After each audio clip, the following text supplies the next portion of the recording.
Jadi di sini saya akan menjelaskan tentang eh, hasil kali karutan atau yang kita kenal dengan KSP. Yang pertama yaitu pengertian dan manfaat.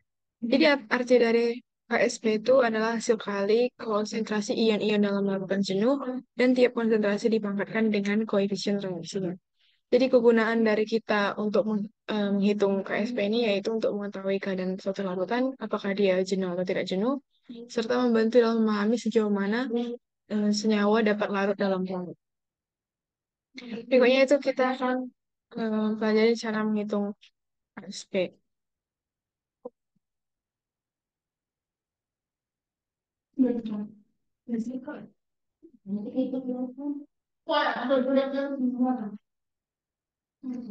Misalnya ada senyawa yaitu Na2 SO4.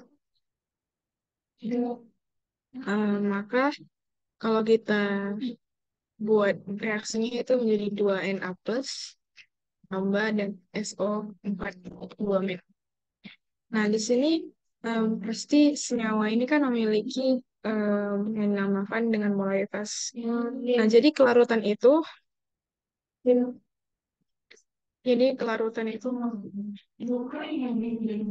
ya, kelarutan itu sama dengan molaritas maksimum suatu zat. Molaritas itu kan berarti konsentrasi dari suatu zat. Nah, biasanya kalau misalnya kelarutan itu eh, dilambangkan dengan S. Jadi di sini S sesuai dengan koefisiennya, di sini 2S, di sini S. Lalu bagaimana untuk menghitung KSP-nya? Ini kan tadi pengertian dari KSP itu hasil kali kelarutan dipakatkan dengan koefisien reaksinya. Jadi KSP-nya itu em, kita kalikan nilai dari kelarutannya. Kelarutan yang dari si Na plus, terus dipangkatkan sama koefisien reaksinya yang 2 ini. Plus ini, koefisien reaksinya 1. Berarti eh, S on. Nah, lalu kalau Na plus kan 2S. Kelarutannya pangkatkan dengan 2. Terus dikalikan sama kelarutan dari si SO4 ini yaitu S. Tanya 1. Berarti jadi 4x kuadrat dikali dengan S. Berarti KSP-nya itu 4S pangkat 3. Di mana nilai dari S-nya ini nanti dikasih tahu pada soal. Nah, lalu di sini karena tadi kelarutan itu sama dengan molaritas maksimum, maka rumusnya sama dengan rumus molaritas atau konsentrasi suatu zat yang dirumuskan dengan sama dengan M sama dengan mol per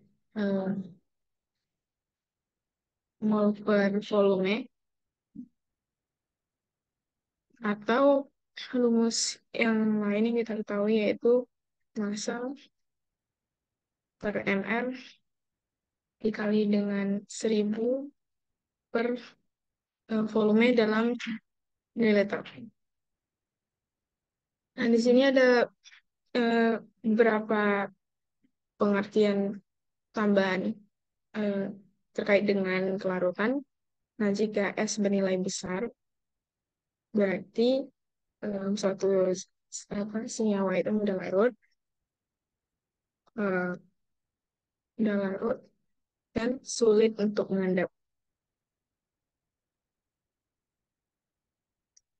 Kemudian eh, kalau misalnya kelarutannya itu kecil, berarti senyawa yang cepat larut dan dia itu mudah mengendap.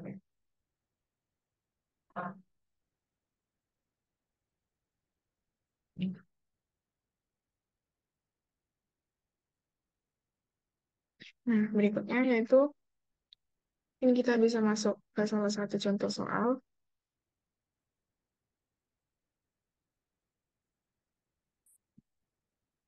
Yang diketahui ada KSP dari eh, LOH dua kali yaitu sebesar 3,2 kali 10 pangkat minus 11. Terus dikatakan karena dia memiliki KSP berarti larutan dalam keadaan jenuh. Nah, dalam air, kalau ditanya adalah pH-nya. Nah, pertama kita buat dulu reaksi dari LOH dua kali yaitu L, L di sini berarti 2 plus sama dengan 2 OH ini. Nah, karena di sini koefisien reaksinya cuma satu, di sini S, di sini 2S. Nah, kita ketahui kalau KS2-nya itu kan ini. Nah, nah kita anggap yang satu, yang L ini kan dikali 10 pangkat minus 12. Nah, berarti S-nya itu menjadi 2 dikali 10 pangkat minus 12. Nah, karena diketahui S-nya sama dengan 2 kali 10 pangkat minus 12, berarti konsentrasi dari si OH ini kan tadi semua itu sih kekuatannya.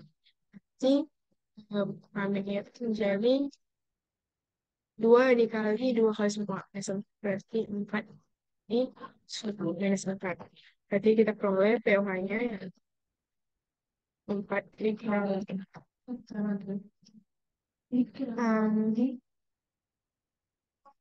Lalu karena setelah itu pH-nya berarti 14 dikurang 4 kurang, sehingga diperoleh pH dari penurunan jenis LOH 2 kali dalam air yaitu 10 ditambah dengan log 4. Jadi kalau log 4 ini kan bisa kita tulis sebagai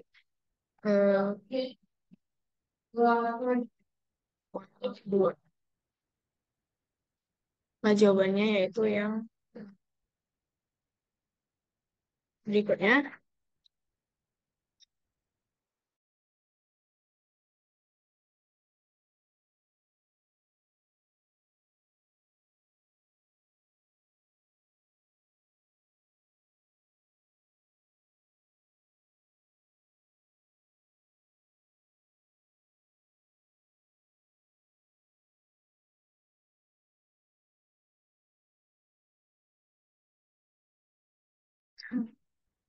Berikutnya kita ketahui harga KSP dari ClH2 yaitu 6,5 kali 10 minus 6.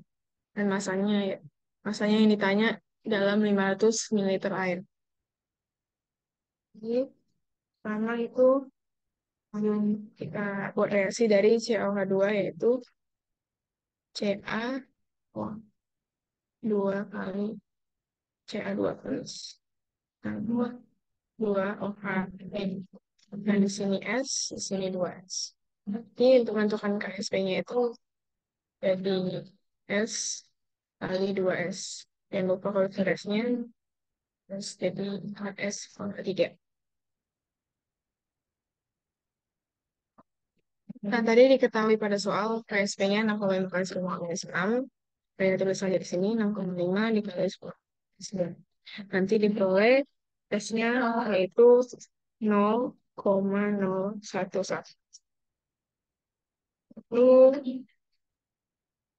setelah kita memperoleh nilai dari S atau kelarutannya, kita masukkan ke dalam rumus S sama dengan gram per ml dikali 1000 F P dalam volume dalam bentuk mililiter.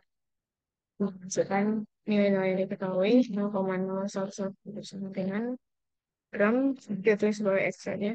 MR-nya dari CL2 yaitu sebesar 4 dengan 10 per volume soal 500. Nanti di bawah X-nya itu nanti diperoleh sebesar 0,33 gram. Jawabannya D.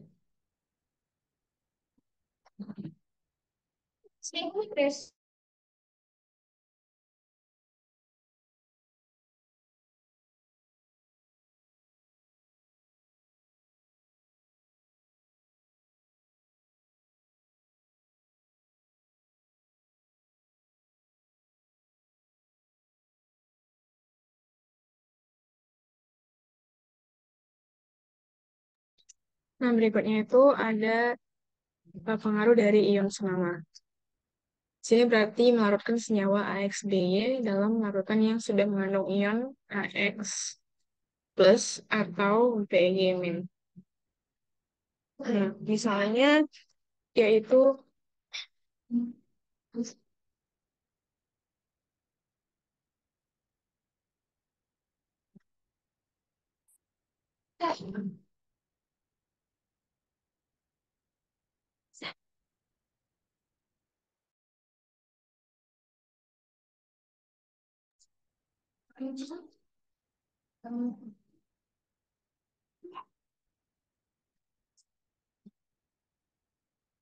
ini contohnya yaitu larutkan senyawa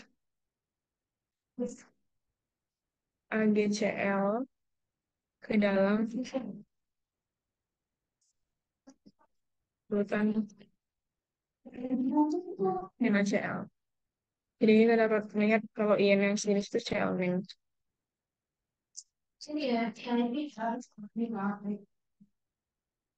Hmm, jadi kalau untuk kondisi ini, misalkan yang di gambarnya, sini masukkan senyawa AgCl. Misalnya kita misalkan ya KSP itu 1 kali 10 × 10. Hmm, jadi di sini itu kondisinya itu ini nonton aja. Kondisinya itu KSP tetap, tapi nilai nilai dari CS perkarutannya itu global.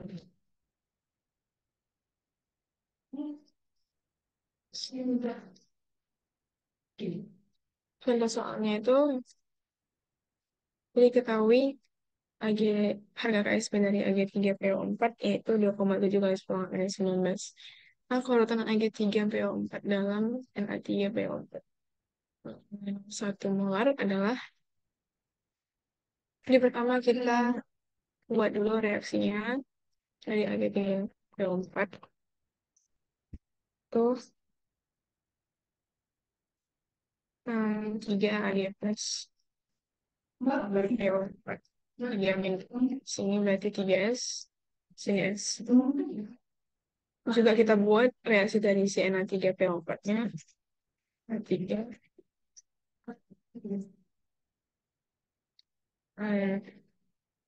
3 N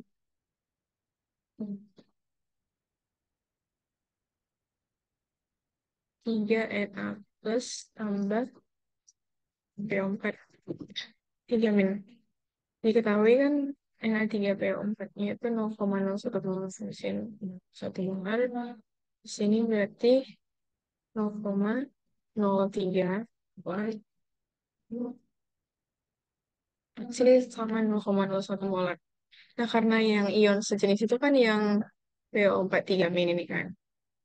Berarti yang kita ambil tuh yang molaritasnya si PO4 3 min juga. Kita masukkan ke rumus KSP dari si Ag3PO4. Karena tadi kan KSP-nya tetap sama, tapi nilai dari S yang berbeda. Ini sini 2,7 dikali 10⁻19 sama dengan 3S pangkat 3 kali dengan S. S tadi Q pangkat 3. Ini kan tadi sebenarnya itu 0,01 ditambah dengan S. Tapi karena nilai S ini lebih kecil dari 0,01, jadi kita baikkan saja. Jadi 2,7 dikali 10⁻19 sama dengan 27 S pangkat 3 dikali 0,01. Berarti nanti dapat S pangkat 3 sama dengan 10 dipangkat kan dengan 18 berarti nilai dari kelarutannya itu 1 dikali 10 pangkat minus 6. Jadi jawaban yang tepat itu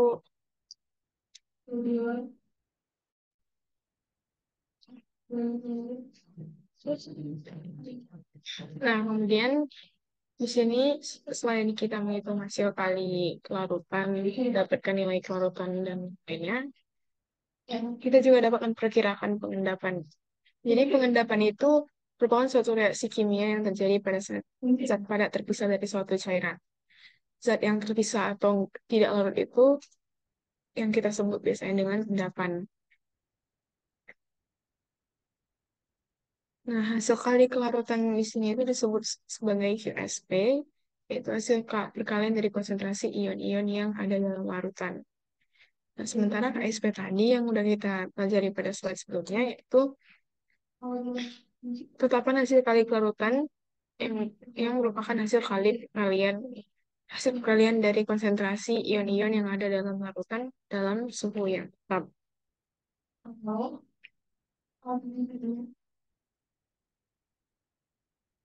Sehingga berarti reaksi pengendapan ini bergantung pada suhu dari cairan ataupun zat padat yang akan dilarutkan. Nah, untuk itu ada beberapa kondisi untuk mengetahui apakah suatu larutan ini ada endapannya atau tidak. Jadi ada 3 kondisi. Kalau misalnya QSP lebih besar dari QSP atau QSP lebih kecil dari QSP, ini berarti nggak ada endapannya. Kalau misalnya nilainya sama, QSP dan QSP, artinya ini berada di titik jenuh. Jadi kalau lewat dari sini atau KSP lebih besar dari QSP, maka ada zat yang mengendap. Contoh soalnya yaitu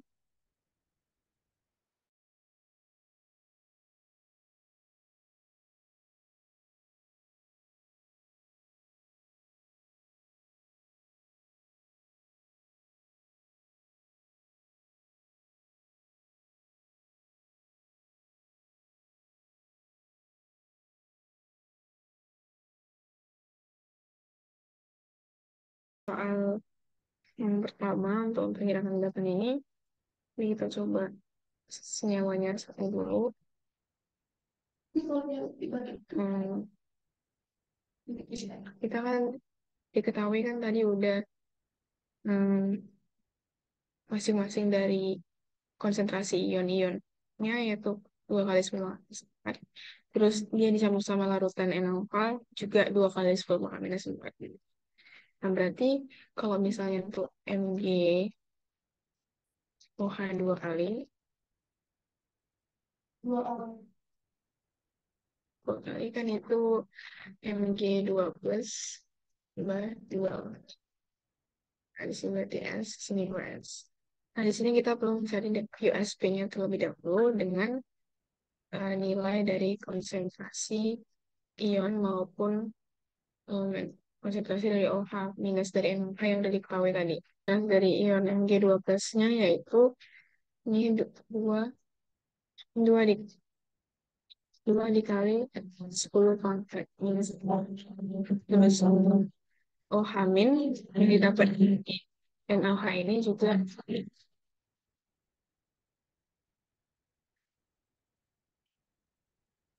juga 2 kali 10 pangkat minus 4. Berarti kita dapat QSP-nya itu sama dengan 2 kali 10 pangkat minus 4. Nah, di sini koefisiennya cuma 1, terus kali 10 pangkat minus 4. Koefisiennya 2, dipangkatkan 2. Jadi, um, 2 kali 10 pangkat minus 4 dikali dengan 4 kali 10 pangkat minus 8. Lalu dapat QSP-nya itu 8 kali 10 pangkat minus 12. Nah, kalau kita lihat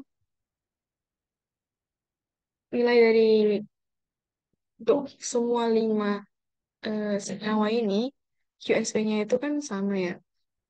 QSP-nya itu bakal um, 4S pangkat 3.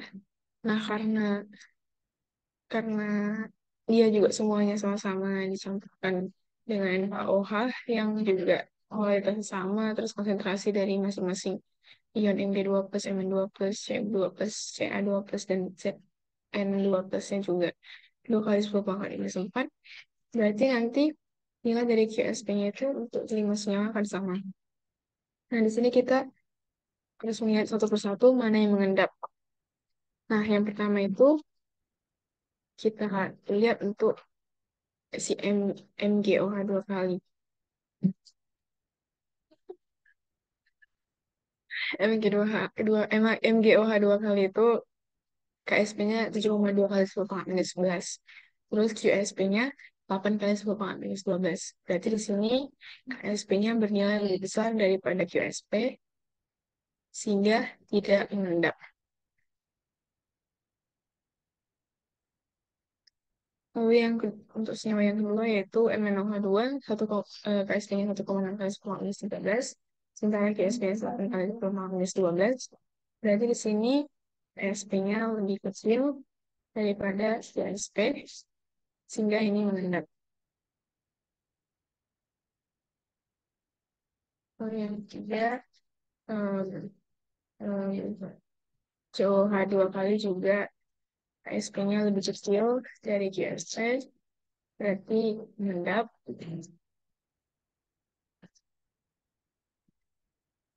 Yang keempat, COH 2 kali, ini KSP-nya lebih besar dari QSP, berarti tidak mengendap.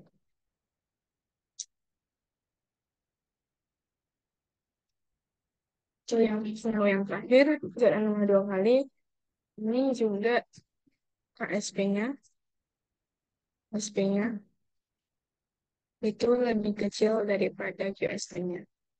Sehingga senyawa ini mengendap. Berarti senyawa yang mengendap itu ada 3, yaitu MnO 2 kali, CO 2 kali, sama yang terakhir ada ZnO 2 kali.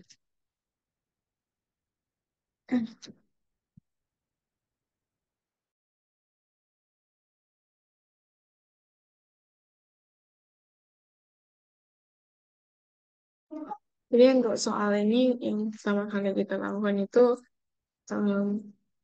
membuat MRS-nya tuh berarti di sini PbNO3 2 kali dicampurkan dengan K2SO4 hasilkan PbSO4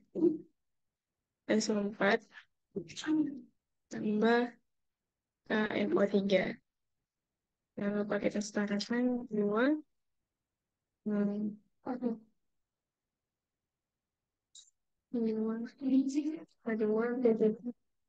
oke, persis. MRS-nya di sini ketahui 0, molnya itu 0,4 kali 50,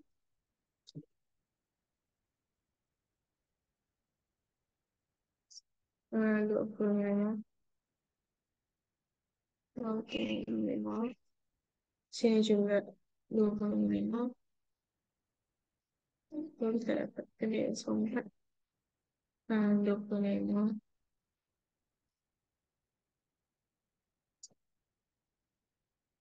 Nah, untuk masa endapan yang terjadi, kita kan dapat ini.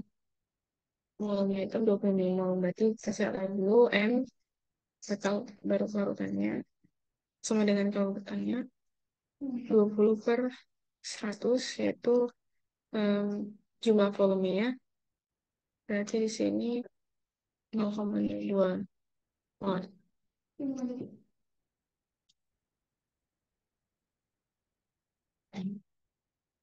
Lalu kemudian kita cari dengan menggunakan rumus yang tadi 0,02 sama dengan massa per MR-nya, MR dari PbSO4 itu 207 tambah 32 ditambah 16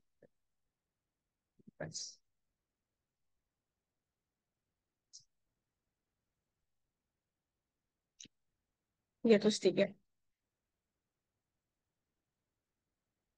Harusnya itu berarti di sini 1000 per em, jumlah dari volume itu 100 liter.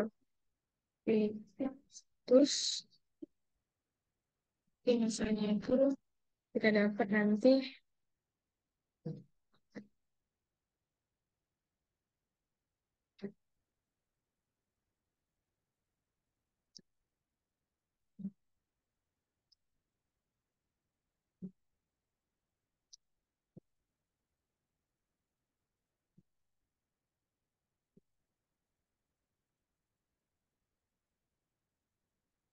semuanya itu dapat 6,06 gram. Jawabannya berarti ya.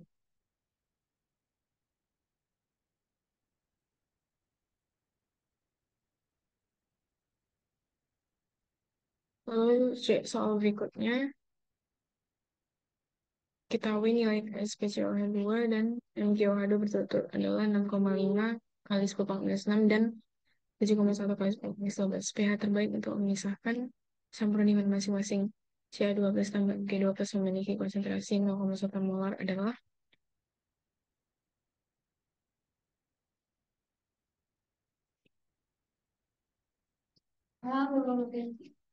berarti ada.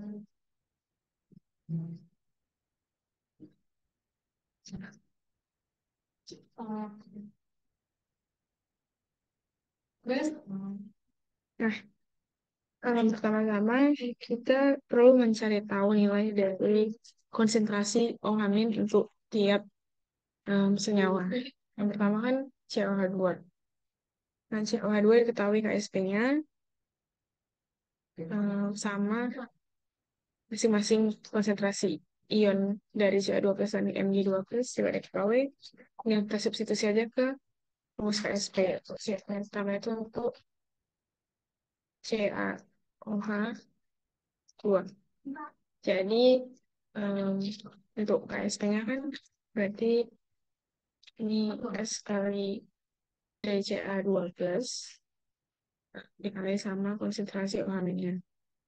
Nah, KSP-nya saya diketahui 6,5 dikali 10 pangkat minus 6 sama dengan Ca2+-nya itu konsentrasinya tadi 10 pangkat minus 1 atau 0,1. Sini kan, oh jangan lupa ini konsentrasi OH-nya itu pangkat 2. Berarti konsentrasi OH- kuadrat sama dengan 6,5 dikali 10 pangkat minus 5. Berarti kita peroleh konsentrasi dari OH- ini sama dengan 8,06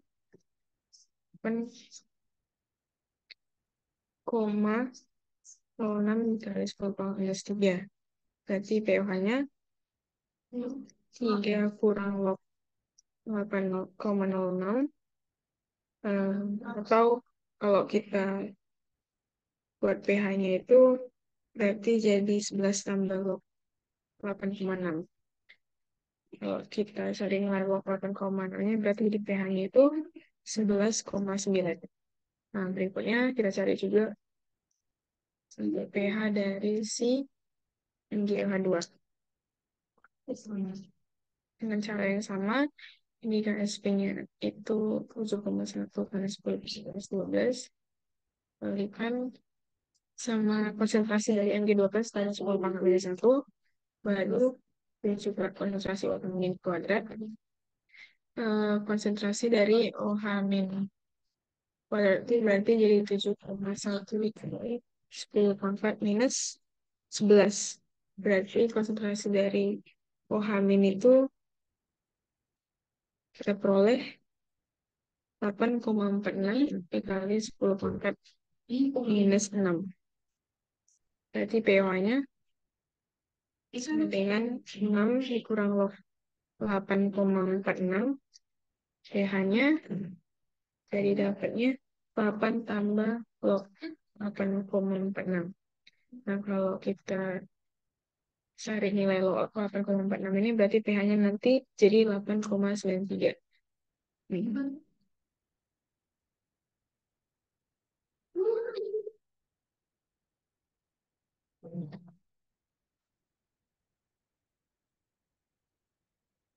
Nah,